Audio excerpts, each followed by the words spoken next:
Odd Future Review, Odd Future Review. It is time for a Odd Future Review, and more specifically, a review of the new Earl Sweatshirt album, I Don't Like, I Don't Go Outside. Now, if you don't know who Earl Sweatshirt is by now, what do you mean, rock? Well, listen to some music, man. But anyway, Earl Sweatshirt is a member of Odd Future. He is an LA-based rapper, and he has two projects under his belt.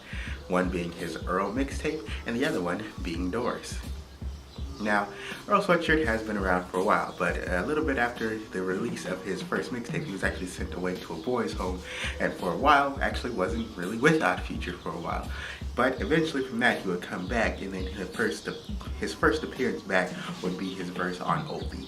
And me personally, when I heard Oldie, his verse, I was very excited to hear a project from him.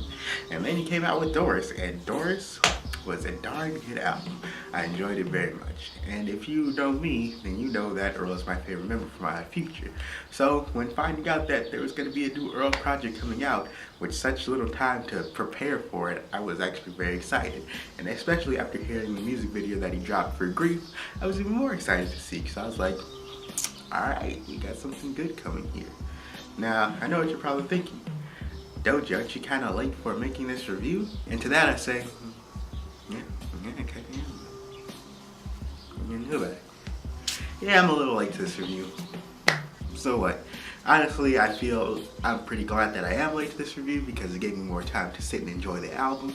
And honestly, I've come to love it more so now than when I was first listening to it. And if I had first read a review after first hearing it those couple of times. So me personally, I'm not really tripping too much off the fact that this is a late review. But without further ado, let's actually start to talk about the album. Now, clearly by the title alone, with the name I Don't Like, I Don't Go Outside, you can tell that this is going to be a depressing album. Now, Doors was also a depressing album, but I feel the way this album differs from Doors is the fact of the matter that this is still depressing, but it's more of a angry depressed, if you will. On Doors, you could tell that Earl was kind of just, feeling certain types of way, it's very feeling based. And this album as well is also very feeling based, but it's more feeling of anger. You can hear Earl talk about, how, he's not messing with the music industry, he's not messing with people on different labels. He limits the features he gives people, he talks about how people are fake and things like that. And it's very interesting to hear Earl go over this type of thing because, for the most part, Earl's always been just that guy, that quiet, calm guy. But on this album, you actually hear him, he's wearing his heart on his sleeve, if you will. He's letting all his emotions out. He's letting you know exactly how you feel. And for me, I thought that was very well done on this album. It wasn't something that I thought, was disingenuous or anything like that, which made me further appreciate it. Now, going through the track list, we'll see songs like Huey, for example, which kind of sets the stage for the whole thing, It kind of just sets, I can't really say it sets the tone because honestly, it's probably the most energetic the instrumental will probably get on this whole album. It's not as dark and depressing, and I've often heard it being related to Sunday off his album Doors, which I can kind of see the relationship in that. But after this, we go into the song Mantra, and the whole dynamic completely changes. The beat is much darker. You have Earl sounding much more enthused, much more heavy, much more into it, And then later on in this track, he also goes to talk about, his current relationship, well, his current end of his relationship with his girlfriend. And for me, it was amazing to just see the fact that he talked about it, but the way he talked about it, not just, being her fault, as many people will often do, but he goes even more so to explain, yeah, I messed up too, but, it wasn't just me. We're both kind of at fault for this, but, it's kind of too late now because we're not really willing to deal with it. And that's kind of the problem that we're having, and this is why we're at where we're at now.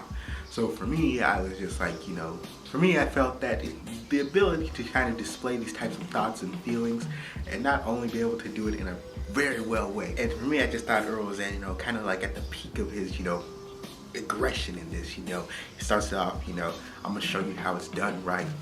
Drop wins to the sunlight gone. 5-0, my line turned flat. And I was just, it was something I had never heard Earl exactly do. And so when I heard him do it like this on this album, on this song, and him continue to go through it, I was just like, all right, Earl, I see you. I see what you're doing here. So from this song, we go on to Faucet, which instrumental I feel is done very well. It kind of continues to go along that depressing route, which once again is fine with me. But it's kind of just Earl seeming so alone in a sense, if you will. I mean, even in the lyrics he says, I don't know how else to call home lately, but I hope my phone breaks, let it ring. Toe to toe with the foes, new and old, bakes and codes, trying to cage them like the pole. When I run, don't chase me.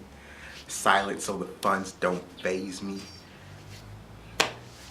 With words like that, it kind of just goes to show that, he's saying, if I'm going off, don't try to follow me, don't try to track me down, anything like that. Just let me be alone. And it's beautifully depressing, if you will, and I just love it. I love this type of depression from Earl, which is so funny because when I first heard him on his Earl mixtape, if you had told me that this is the type of rapper he would have been from that time, I would have been like, yeah, I doubt that.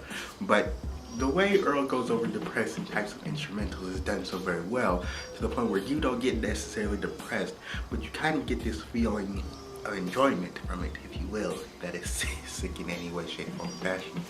But oh well. And then we go on to the song Grief, which I had already told you I'd heard the music video before the album came out, and I was really impressed by this song because it made me very excited to hear this whole album. Because the way when I heard it, the beat was already kind of off, and I was kind of like, I still messed with it. I was just like, okay. And then girl just starts off, good grief, I've been reaping what I sowed. I ain't been outside in a minute. I've been living what I wrote, and all I see is snakes in the eyes of these. Mama taught me how to read them when I look. Miss me at the preacher getting booked. All right, let me stop saying this song. And then he goes into the chorus, which he says, fishing can stick to eating off of hooks, and the type of wordplay of that was just so amazing to me because it kind of talks about literally people who are fishing to stick to eating off of hooks. And if you don't know, a hook is basically the chorus of song. So kind of just like he's saying, stick to eating off of hooks, stick to eating off of things that aren't really worthwhile. They're not very deep or anything like that. So it was very, Earl just, man, he went over this track and I was just like, okay, yeah, I feel you, Earl. I still feel you. You know what I mean? We understand each other. I see where you're coming from. Nobody else does. Just remember that, do what he does. And then from here we're going to the song Off Top, and I thought the instrumental really shined on this album. Now, I really do love the song, but for some reason the lyrics just haven't fully stuck with me yet. And it's a very well done song on this album, so I won't go too much into detail about it because I can't really say too much. But after this song, we go into the song Grown Ups, which when I first heard it, I was actually just kind of like, meh, okay, whatever. But for some reason, as the more I started to listen to it, the more I started to dig deeper into it and start to appreciate what was about it, I felt this turned out to be one of my favorite songs off the album. It's basically Earl, once again, just kind of talking about how things are. He even says on the song, my mama wonders why I never seem to reach her. See my daddy and my facial features and the way I'm acting. And he kind of talks about this in the whole album, kind of just like his relationship with his parents, things and how he feels, things like that. But what really made me very intrigued about this album is that on this song you have featured Dash, who is from ASAP Mob, and I've never really listened to ASAP Mob, but hey, I'd at least check out Dash after hearing this song. But the way that this track is layered, the best way I can kind of say that it reminds me of is a Beastie Boys song.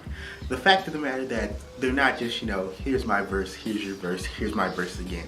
But it's rather, you'll hear Earl coming in, and then while Earl's still rapping, Dash will kind of just finish the line for him. Or, he'll just say something over him, which is something I thought was very cool and very interesting. You don't really see as much anymore in the days of hip hop now.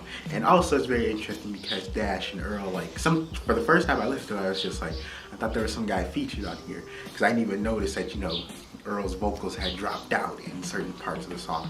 So for that song, it was also another good, but I really enjoyed it. From here, we go on to the song AM/Radio featuring Wiki from Rat King. And I'd heard of Rat King before this, but I was never really got too much into this stuff.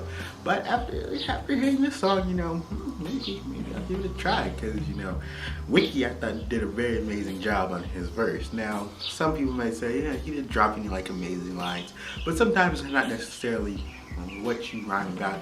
It's kind of like how you do it, and Wiki did it a very good job. You know, he starts off 19, still getting kicked out the crib, ripped off my bed, spit out my food, hiccup and piss, urine burning. I can smell the liquor in this. Cat's always trying to pick up the fence, duck this dude out.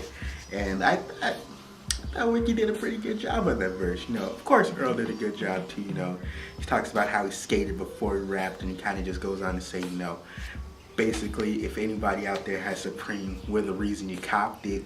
And I can't fault him for that, because I had never heard of Supreme until I heard about Future. So there goes proof right there. And then, you know, he also says, nowadays I'm on the hunt for mirrors to box with, which I also thought, once again, was a very good line, because he's saying, you know, boxing mirrors is basically boxing yourself, because you see yourself as the only real competition that's out there right now.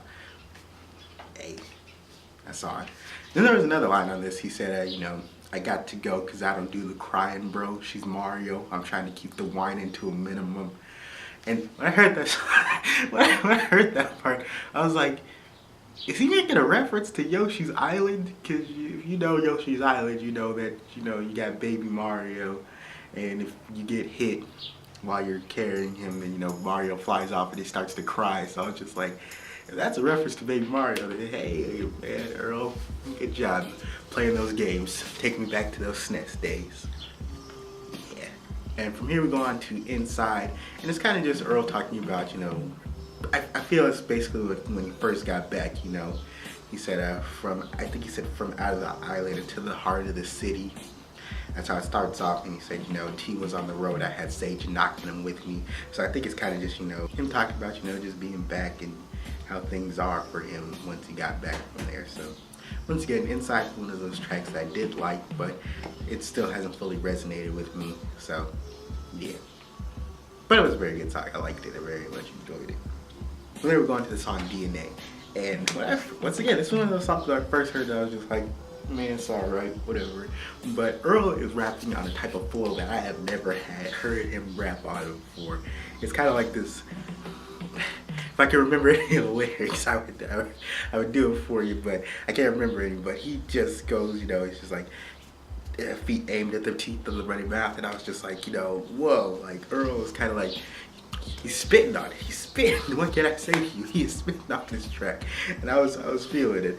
I was feeling it. I was just like, I really want to hear this song in concert after this, because it was that good. I was really feeling it. I was just like, this is a song I gotta hear in concert, because I can just imagine the energy. And on this song, we also have featured Knock, you know, Knock Hill. He was also featured on one of Tyler's songs from Wolf, and I thought, you know, okay, when I first saw it, I thought, okay, it's probably going to be a funny track, because, you know, we got Knock in here. But from what I've seen in an interview, during the time of actually recording this, Knock had just gotten a call that one of his friends had died. And so, you know, he was basically like, you know, what is he going to do? You know, and then Earl just tells him, you know, put your feelings onto the track. And so even though Knock's verse isn't amazing, I would say that it's very heartfelt, if anything. I feel that he lets his emotions out kind of the best way someone who just found out that their friend died would. But he does it, I think, pretty well for being the fact of the matter that, you know, he just found out. So for that one, I say DNA, one of my other good tracks on this list. And then finally, we go into the last track, my favorite track on here, Wolf featuring Vince Staples. Now, if you had heard Doors prior to this, you would know that Vince Staples featured on another song, which is another one of my favorites, Hive. And it was very good. It was very good. Vince Staples, once again, was also on that track, and him and Earl just have this type of chemistry that they need to, that when they work together, they put out amazing song every time, because they had done it on the Earl mixtape 2 with E-Par, and once again, another very good song, probably one of my favorite songs off of that mixtape. So with this song, will, of course, once again, Earl and Vince, you guys need to make an album or mixtape or something together, because that would be track after track of amazing songs. But anyway, you know, this song is just, it's kind of one of those rappy songs if you want, but you know, Vince Staples just starts off, soon as I catch the vibe, tell him to fetch the hurt. Shawty, I'm pressing lines, lifting the laurel shirt, tell her to bless the girth if she wegged it. I'm in that kitchen, wrist water ripping sight. Nigga, I don't do that. Niggas get blue, black, and blown away. Lessons making Mexicans wet backs like orderly. Okay, I'm on to something. Mama should have told you it'd be days like this. It's just the tales from the crib. I'm on my same young shit, trying to keep a hub while crossing over on some AI. I need a foreign baby mama to match. Niggas model with Ramona Party, made me from scratch. A lot of lotto picks lost inside this game we call rap. I'll be the underdog, bullet hit his forehead and exit out his underarm. Shawty, y'all be swimming with sharks and posses full of prawns. Pistol rip his body apart. Now he afraid of dark alleyways. He's better listen what the pastor say. That was pretty much his whole verse right there. And you know, I remember, I'm leaving that in too. I'm leaving that in. I don't care what anybody has to say. You can't tell me dude wasn't spitting bars on that whole verse. But of course, you know Earl's not gonna just let him show him up. Earl's gonna bring his A game too. And of course, you know, starting off, Vince kind of like stole the show. But Earl still has some pretty good bars on there too. I mean, he goes on to say stuff like, don't pick your pants up, boy, you dancing with a demon. On my mama, I've been limited in my features. And then he goes in to say some other things on that part. But then he says, you know, pitch the body in a water like a Lipton tea bag it. I was like, whoo! Bars. So, let's give it a final verdict for this album. My final verdict of check it or check it. I'm checking that saying out the window, because honestly I feel it's not my place to tell you whether you should check something out or if you shouldn't. I'm just going to give you my opinion and what I think of it. So there it goes. And what I feel about this album is that if you're an Earl Sweatshirt fan, like I am, you will love this. And if you're not an Earl Sweatshirt fan, I think you should still check this one out. You might just like it, because I feel Earl's that type of rapper that can, you know, he can transcend to other people, even if you're not a fan of him. So definitely check this out. And how do I feel about this in comparison to Doris? Well, I'm honestly going to say I think I'm starting to enjoy this one more than I do Doris. Yeah. Doris still has its, you know, good songs that make me come back to listen to them, but I don't know, I've been wanting to listen more and more to this album as of late, so that's my feeling about this. Of course, I'm Doji, now you know. Thank you so very much for watching. And yes, if you're wondering, Cherry Bomb album review is coming on the way. I just need to give it some more listens. Hopefully it will take as many listens as this one did. Not saying that this one's bad, of course I love it. But hopefully it just won't take that many listens and I'll be able to review it soon. So thank you guys very much for watching. Love you all. Bye. Hey, you there, were you able to sit through this whole video? Well, if so, thank you very much. There are also going to be some links to these other videos that I've also made. And if you haven't already subscribed, well, why don't you do that too? And if you have already, well, thank you very much. Also, I'm going to leave a link below to this interview that Earl did talking about the album, because I feel it just makes the album better to listen to, simply because of the fact that you see his perspective and how he feels about it. Thank you guys very much for watching. Love you all. Bye.